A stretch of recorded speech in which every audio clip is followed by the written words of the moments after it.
Hello, you wonderful people, and welcome to another episode of Crime Centric. This being a show where I talk about TV shows that are crime dramas. For today's episode, I'm going to talk about The Dinner Table Detective Season 1, Episode 4. A lot of really interesting things went down in this episode, so let's break it down. Well, first and foremost, we started off with this festival where, was it Ayaka and, what's her name, Kano? Like, two of, Reiko's friends are with her, and Kageyama gets thrown into this kind of Sentai-esque performance. And at first I was like, oh, are you playing one of the good guys? I was like, no, you're playing one of the villains. And it's so interesting how he got roped into it. And the fact is he just kind of accepted it too, I thought was kind of interesting. But he seems like the type of guy that's like, yeah, I'm kind of down for anything. Here he is being a butler, but he also part-time detective, but he also said like, oh, I thought about being a detective or being a baseball player, what I wanted. So again, he's still an enigma. But yeah, I thought it was interesting how he started there, and I was like, where's this going to go? And the mascot character he was, the heroes were protecting from him, and he splashes food onto this one guy, and I didn't think much of it at the time, but I do love that it ends up being crucial because the person that got food spilled on him ended up being the victim in this episode. Was it Shinichi Nozaki? Which I think it's so interesting that Reiko has a hard time dealing with the case initially because it's like, hey, there's a dead body, it's a guy in his underwear, and she's like, how do I kind of deal with like a half-naked guy? But she's like, I got to get my stuff together because I'm a detective, and obviously Kichiro like busting her chops for, oh, like, are you staring at a half-dead man and stuff like that? It's like, oh, you're ogling him. But he's immediately thinking like, oh, this is a, doing his thing, proclaiming this is a locked room murder. That's the only thing it could be. But then Reiko's like, yep, or maybe the killer just took the keys to the place with them. And he's like, yeah, that's what I was about to say too. And so her constant thing is about him being the flip-flopper that he is. It's like, hey, I present this one idea, and do you challenge that idea even the tiniest bit? I was actually just thinking that other idea. I knew that was the right option the entire time. Once again, gives extreme Mori from Case Closed vibes. And I should have figured as much that the height would be a significant thing throughout the episode. Just because like we get a lot of not a lot, but like a couple numbers thrown at us. Because initially it's like, well, how did he die? And now it's kind of like, oh, maybe he died basically choking on his own vomit, like from a poisoning situation. And obviously the autopsy shows that he did. It was like a form of pesticide that was slipped into his food. Because at first you're like, okay, Kishiro's here, like smells the yakisoba, and he's like, oh, clear cut, I got the answer. Basically, he was having dinner with a girlfriend and she murdered him. And it's like, well, how do you know it was a girlfriend? It's like, well, you look at the apartment, it looked like he was going to go on a trip somewhere, but the place is clean. So whoever killed him knew him because there wasn't really a struggle. Because the also thing was, well, why was he in his underwear? And it's like, well, why else would he be in his underwear if he wasn't with his significant other? Then they find yakisoba in the like washing machine, the washing machine. And so it's like later on you piece it all together of, all right, during the performance, he got yakisoba on his clothes. So I guess he came back here to change out of his clothes and ended. Well, that's the thing. Well, in retrospect, I had to go back because I think the killer might have left wearing his clothes. But we'll get to that in a second. Because the big question was, where did his clothes go? That was the big thing of like, well, they couldn't find his cell phone, which they found later on because it got busted up and dumped. They also couldn't find his keys nor his clothes anywhere. And so they ended up getting testimonies from different people. The mascot told them, secondly, that obviously he got bumped into at the festival performance, and the person that was with him was a woman, but it was a woman that was 150 centimeters, which I used Google to calculate that. It's roughly 4.9 4.9 feet. And then but later on, the yellow ranger performer says like, oh, but I saw like a woman leave his place at 10 p.m. and that woman was roughly 170 centimeters. And so it's also interesting too because they also started throwing in other elements, like two people who found the body was his coworker Ari, and also a custodian.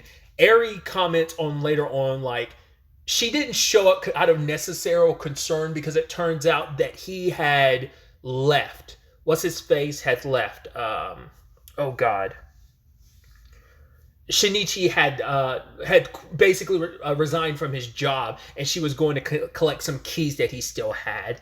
And she also kept remarking on the fact that he was a cheapskate, which seems like we don't really get too much into that. Like, there's nothing like, well, in retrospect, we might, in next episode, retrospectively, we might realize like how significant it is, but it doesn't seem as significant now. Obviously, the measurements are the most important thing, but him being a cheapskate seems like it's going to be maybe a crucial piece to this puzzle too. Because it's like, yeah, what was it, the hook on the God, what was it called? The thing on the back of his phone is falling off, and rather he just got like tape from work to keep it on. So, but yeah, they end up finding out he's on a dating app. And I love initially when they find out, like, oh, he's dating like 3 different women. Kishiro's immediate thing was, how the hell is he doing this? Despite my family situation, I can't even get a single date, yet he's getting 3. I mean, hell, I even love that he tried to like take Reiko out on a dinner between the 2 of them. And Reiko's like, dinner of 2, my ass. Which I'm like, I don't know how that works on a cultural level in Japan. I mean, I know, like, because I'm about to say, I don't think that's as inappropriate as it could be in other regards. I'm sure that varies, like, how appropriate that is varies from, like, country to country. But, like, a boss and your subordinates going out to dinner together, especially going out for drinks and stuff as a celebration, isn't outside of the realm of possibility. I mean, in fact, it's encouraged in, I think, a lot of Asian cultures, but definitely in Japanese. I think Korean as well. But you know, but he said it wouldn't be that inappropriate. Like, oh, once again, I'm coming at that from like, it could be seen as inappropriate from an American point of view, but like from a Japanese standpoint, I don't think it would be. But it's still like kind of a thing of like, you're kind of in that rough situation where you would kind of have no choice as a subordinate but to go and, you know, celebrate. But you're kind of just, it's just like it's just a cultural thing of like, you kind of have to. But yeah, he's also like, yeah, we'll have this case wrapped up so quickly we could go on a date after. But yeah, he was upset because like, this bastard's first and kind of suggesting like, oh, he's 2-timing women and now he's dating multiple women at once. How is that even possible? But then Reiko was like, yeah, or maybe he's kind of like finding like a potential marriage partner, and that's what this is all about. It's like, oh, right. That explains things. And so we meet the 3 women he was dating at the same time. Obviously, all of them being different heights. One being 150 centimeters, one being 160 and one being 170. It's the reverse order. It's like from tallest to shortest is when they kind of get interviewed. And obviously it's also revealed like, okay, so the first one that's 170 centimeters, she has a garden and she didn't know about being 2-timed. Like, oh, he's dating other women at the same time. The second one, she's 160, didn't know about it. She felt like, oh, well, she's like, that kind of tracks, it kind of fits. And then the last one, 150, she works at a flower store, has access to pesticides, and she's like, oh, like, I can't believe I was lied to.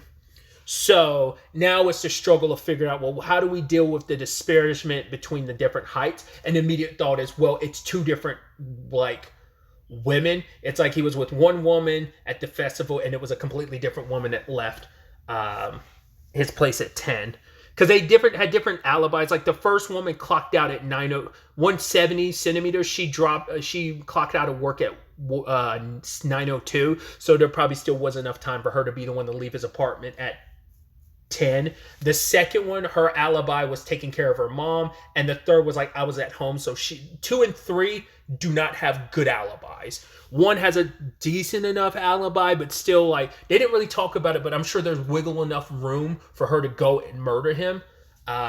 Especially because of the whole point of, because she has access to a garden, she has a pesticide. But as Reiko says, when they interviewed the second one, it's like, well, just because you don't have whether you have a garden or not, getting pesticide isn't going to be that hard of a thing. So, you know, that's kind of a moot point on whether or not someone has a garden or not. That doesn't necessarily mean anything. So I also love that she's dealing with, well, you know, she's talking to Kageyama. He was like, oh, do you want me to help you in this? And she's like, nope.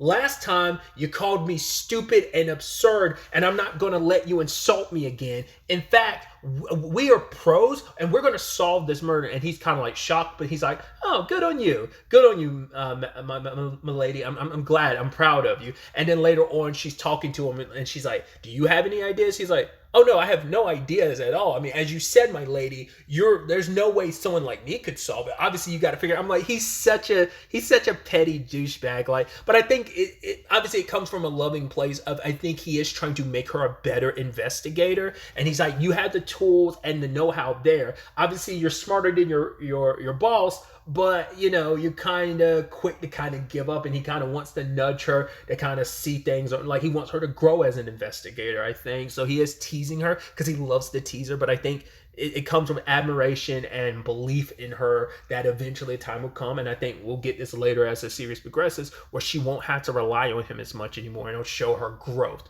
Well, we'll see how that all shakes up and plays out.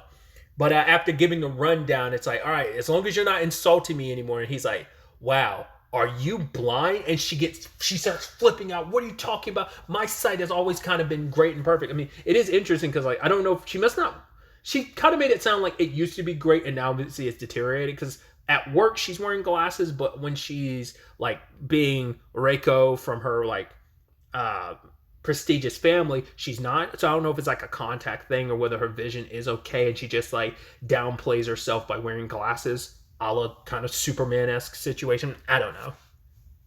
But the thing Kageyama's getting to her, and this is what I kind of figured was going to be the situation, is it's elevator shoes or what was, because I read the subtitles that, but I'm like, what was the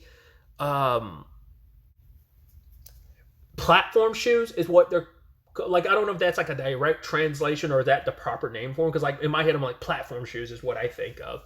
But either way, he's saying like the person who was with Shinichi when this food spilled on him and the person who left his house at 10 are the same woman. But it's like, well, how do you count for like the 20 centimeter difference? And he's like, elevator shoes. Now my immediate theory with all of this was it's number 2, the woman that's 160 centimeters. Obviously the go-to would be, well, it's the third woman. She's 150 centimeters with a 20-foot incline, like to make herself 170. I think it's 160 because Shinichi on his dating profile says he's 160 when in actuality he's 150. And so you're like, okay, so when he was on that date with the woman, he appeared to be 160, and that because he looks like he was 160 and the woman that was with him was well,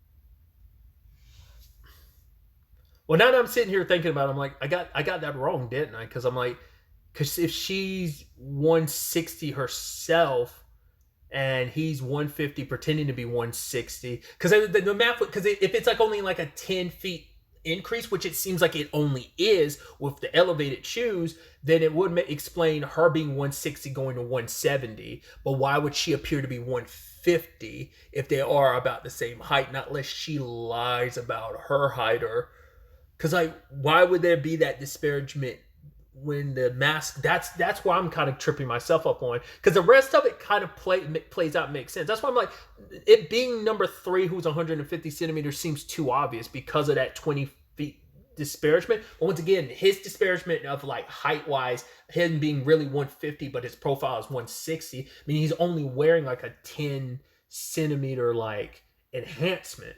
So that's why I'm like, that's why it makes more sense to me, like on going from 160 to 170. Now, why them appearing to be shorter than him? Not unless he has multiple height enhancers, and like, because also like I was about to say, like that could play into why his clothes are going, because he did like there was a yabisoba on his pants and they were going to be washed, but his clothes aren't there. So I'm assuming the killer, she put on his clothes to leave. Now, why necessarily? It could also be like to frame one of the other people, specifically the 170 woman. It could be to frame her, because to be her height and know that you're being seen, maybe. on top of what they were already wearing. Maybe that's how that works. Once again, I went into this so sure, and now I've talked myself out of it. I was like, I feel stupid, like I am missing a piece to it. Um, but also, like, when it come to their testimonies, their reactions of 1 and 3 were like upset, like, wait, he was dating other people, and 3 was like, oh, I was lied to. I mean, same vibe. 2 is the only one that had the reaction of, well, that kind of makes sense or goes figures. So it kind of feels like she kind of already, it felt like a reaction of, I kind of already knew that, I just wasn't sure. Or maybe it's kind of indicative of, she knew there was something up, but she didn't know what it was. And that could just be like, well, that doesn't necessarily mean anything, but it gave me that feeling like, and once again, it's a lot of conjecture on my part, you know. It just feels like she already knew, and she was like, "Oh, I already kind of knew," but I had a feeling, and she already knew because she was a killer. I think. Like I said, my money's on number 2, the woman that's 160 centimeter. I think it's her. Plus, once again, she also has a shaky alibi because she's like, "Oh, I went to take care of my mom." And like I said, I think maybe this ties also into him being a cheapskate. That maybe like she was hoping like, oh, I'm gonna marry someone that's well off, and maybe like he'll help. Like I'll be able to have the money to help take care of my mom. And, or maybe it's a thing of he took advantage of her because maybe she's well off or something, and you know, because for him to resign around the time he did, it could have just been a thing of, oh, I'm going to get you to take care of me from a financial standpoint, even though you're already taking care of your mom. Like it could be a thing of, oh, I'm going to marry this person because for money purposes, and that could be why she decided to kill him.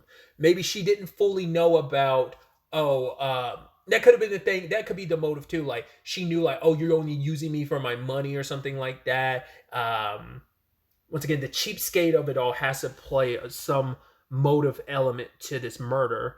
But and then now she finds out, oh, he was dating other people. She's like, well, that makes sense. I should have known and figured there was more to it because he wasn't getting with me out of love. He was kind of playing the odds type of situation. I don't know. That like I said, my theory doesn't fully work out because it's shaky, because I still, once again, I can't piece together the 150 element to it of why she appeared shorter then, if they were about the same height. But maybe it has something to do with like the way he was standing and maybe the way she was kneeling down or something at the time. We'll have like a full clear cut of that scene, and we won't get it until next episode, until you're kind of closing it in and kind of giving you like all the stuff that the context you might have been slightly missing from some of those sequences. So that's where my theory is. Like I said, my theory is number 2. I think I'm right. I just don't. I'm being stupid and I can't quite piece things together. Or I could just be like 100% wrong. Very strong possibility, but I'm fairly certain it's number 2, the woman that's 160 centimeters. But we'll have to wait to see how this all shakes up and plays out next episode with the conclusion. I'm assuming it's going to work like episode 2, where it's like the first chunk of the episode is about the full conclusion of the previous case, and then like the conclusion of the previous case and like the start of a new case. But we'll see how it all plays out and shakes out next episode. But really, that's all I wanted to talk about. So the next time we meet, be happy, be safe, live life to the fullest, and enjoy it. Good day and goodbye.